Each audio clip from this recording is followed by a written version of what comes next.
it out. You made it.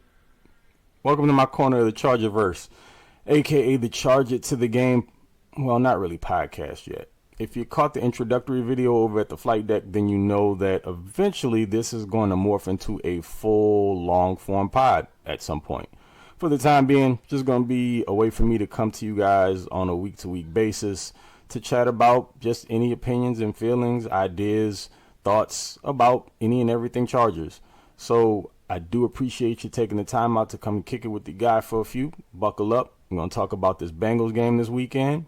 Should be fun. Grab a drink. I want you to stay hydrated just in case I get long-winded. Cool? Let's get to it. So I don't want to take for granted that many of you may not be super familiar with me yet.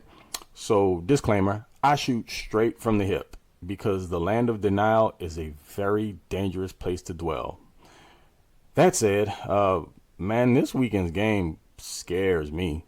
And it has everything to do with that very dynamic and explosive Bengals offense, which is, as of late, being led by someone that you may not even be thinking of as the primary weapon. But that's Mr. Joe Mixon. But he's got almost 300 yards rushing and 4 TDs just in the last 2 weeks.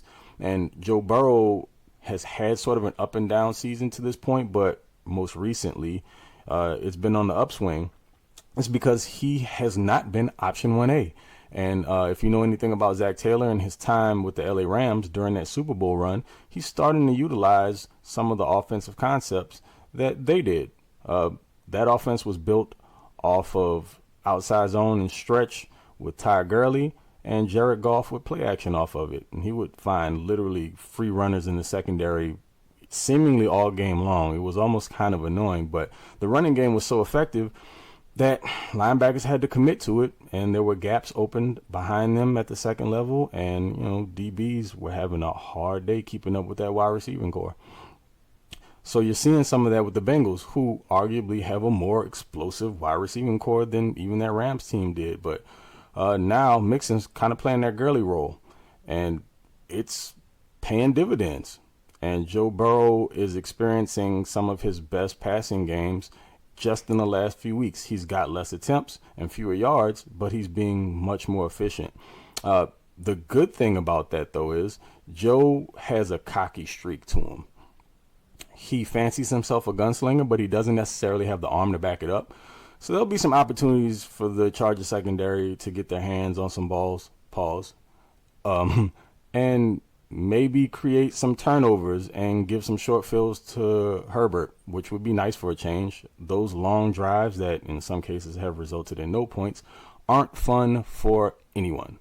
But beyond that, the wide receiving core, who doesn't know about Jamar Chase, Louisiana boy, by the way, represent, probably looking at your offensive rookie of the year there, though Rashawn Slater should be in that conversation, should be leading it, but there goes my bias again. I'm sure a lot of you agree, though. And, I mean, outside of that, they're pretty well-rounded. Tyler Boyd, they've got Uzama out there, T. Higgins, and they called up Randy Moss's son, who isn't necessarily much of a vertical threat. He's kind of more of a safety net. I would imagine that if he plays, he does have that rapport with Joe Burrow, also being a former LSU guy, part of that national championship squad. But he's probably not someone that you're going to have to focus on a ton. I'm saying that and watch the dude go off for like 101 or 2 TDs. Never mind. Forget that.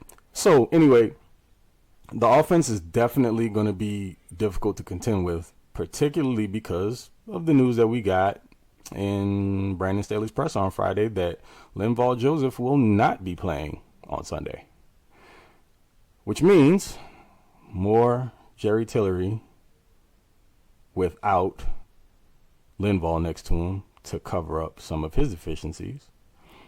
But hopefully what that means is more Braden Fajoko, some Forrest Merrill, some Joe Graziano. I mean, those guys performed well against the Vikings, but their reward for that last week against the Broncos was next to no playing time at all. Who knew? Doesn't make sense to me, but it's not my call. Can't quite figure out why the guys that produce are on the sideline. Seems like it has a lot to do with draft picks or guys and where they were drafted, should I say. Could have something to do with the front office. that's a different rabbit hole, and we'll maybe touch on that another day. A lot of you already know how I feel about that, but that is not what today is about, so let's veer off from that. Oh, no, no, no, no, no, no. I'm a man of my word, so I got to be honest with y'all. We got to address the elephant in the room. The taboo thing that everyone seems to want to avoid, well, a lot of fans seem to want to avoid when it comes to critiques of certain people on the team. And I'm just going to go right into it because that's what I'm here for. Jay Herbo, love the kid. He's our golden boy. But he is not without fault. Kid's definitely fallible. He's in his second year, and it's a new system. It's what he's done throughout his career, and he's adjusted beautifully. I mean, he still managed to be a first-round draft pick after all the upheaval at Oregon. He comes to the NFL, manages to be an offensive rookie of the year in a season where he wasn't supposed to play, and then has to go through another regime change. Still figures it out, puts up historic numbers in the process. So we're going to give him his flowers and his pats on the back. But right now, in this season, in this particular scheme, he's struggling a little bit. And it makes sense. It's almost to me like he's been reprogrammed, or he's in the process of being reprogrammed. You saw a dude who was launching it last year. And this year, you're not seeing as many of those types of throws because the base of the offense now is the Saints scheme, which is timing and rhythm based. And they do a lot of quick game, ton of underneath stuff out to the numbers. And they allow guys to get their hands on balls and make plays that way. The running backs are utilized out of the backfield a bunch. It's a really, really intricate scheme as it grows out. The problem is right now, the Chargers are using it as the base, and it's in its infancy stages because the guys have to learn it. And it takes a little while. When Sean Payton got there and he was with Drew Brees, it wasn't super successful from the outset. It took a little bit, a couple seasons actually. So pump the brakes on getting really, really frustrated with him, but we still want to address where he's coming up short. So let's kind of harken back to the beginning of the season. And I know a lot of y'all are wondering, well, what happened to all those big plays? Well, here's the thing. It's a new offense. Defenses didn't necessarily know what to expect. So the Chargers offense that they were accustomed to seeing and the way that they were used to seeing Mike Williams being deployed was not the way it was happening at the beginning of this year. They were seeing a ton of quick game, which is a lot of three-step drop stuff. And Mike was being used as a big body underneath. And they were rocking teams to sleep that way. And the adjustment was, okay, well, we'll just sit on these underneath routes. Well, then you get Mr. 6'4", 225 pounds running scot-free. And you've got DBs looking at each other like, hey, what the hell are you doing? But the fact of the matter is it was causing a lot of miscommunication and breakdowns in defense. You haven't been seeing a lot of that lately. So you have to be realistic, people. There are adjustments that have to be made, and the offense is still growing. The players are adapting to it. So it's going to go through its bumpy phases, which is where they are right now. Now, with that being said, there are reads that 10 is just flat out missing. And I'm watching all 22, man. I don't post a lot of videos breaking stuff down because, there's a lot of that happens already. And, I just try to give my 2 cents in and give the quick and dirty where I can.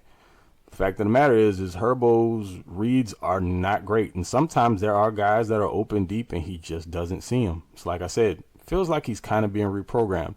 A lot of his reads are probably going from low to high. And if he's not seeing that first read, something he's got to stop doing is double clutching, holding on to the ball, because one of two things are happening. Well, actually 3. He might dump it down immediately to a check down and not go through his reads when he sees something he doesn't trust. But realistically, outside of that, if he's holding on to the ball too long, the pressure can get to him, particularly from the right side. But the other real issue that I'm noticing is sometimes he'll just force balls where they shouldn't go. And he says, well, the hell with it. I see this corner over here with the linebacker underneath him. I'm just going to try to fit this needle through the keyhole. And, even with the howitzer he's got attached to his torso, doesn't always work out. And he's had some really, really ugly interceptions because of it. But again, there's no reason not to have faith in the kid. He's just working through the process, and there are going to be some ugly games. He's going to toss some ugly balls, and it's just something you got to be willing to accept. But again, we can't ignore that these things are happening. So hopefully this week, there are definitely some opportunities within that Bengals defensive scheme that they can take advantage of, particularly at the linebacker position. So again, you've heard this from everyone. Whatever show you watch, if you follow me on Twitter, big game for Austin Eckler and the tight end core. There's no reason why it shouldn't be. And it'd be really nice if we can get the guy that is actually the most explosive offensive threat we have, which is right now I'm not going to call him a receiving back. I mean, he does that well, but really he does everything well. Austin Eckler should ball out this week, man. He should ball out. They should be able to get him out in space where they can. Run some running back screens, for God's sake. Just a couple. See how it works out. Maybe even put him out wide and get him the ball in space and get one of your 30 RB2s, whoever that's going to be this week, to line up in the backfield and take a couple carries. Use Eckler as a decoy. Just get creative, because that's one thing this offense does lack at this point is creativity. So that brings me to my next point, Mr. Joe Lombardi. He's not having a bad year. He has developed some tendencies, and teams have picked up on it, particularly on second down. And it's putting Burrow in Herbert, in some poor situations, behind the sticks and down the distance. And no QB wants to be there because you're forcing them to have to put the ball in the air, and teams know it. So they're going to send the hounds after him. The right side of the line isn't necessarily A1, putting it mildly. But Lombardi could do a better job in the positions that he's putting Herbert in. So I look forward to see how that changes up this weekend. But again, I don't want to keep it too long because you're not here for that. You just wanted to check in on your boy, get some of my insights. If they align with some of the things that you feel, great. If not, we can go back and forth about it. Holler at me in the comments. Get at me on Twitter, TOPFLYT3. Sorry, TOP_FLYT3. And you can chop it up about whatever you want in regards to the Chargers. Yeah, so that's it for this week. I won't belabor any more points. Let's just get to Sunday and see how it goes. Hopefully, we can come away with the dub so everybody can be happy for a week. Because, man, some of these losses are tough to deal with. But anyway, Thursday Night Football versus the Chiefs, SoFi. Your man will be there. So hopefully I'll be able to meet some of you. I'll be there with my best friend who's actually a Chiefs fan. So, join me in giving him hell because he deserves it. The motto around here is pretty simple. I spit takes on takes on takes. You should feel free to do the same. No fee to agree or disagree. But if you feel the need, charge it to the game. Gone.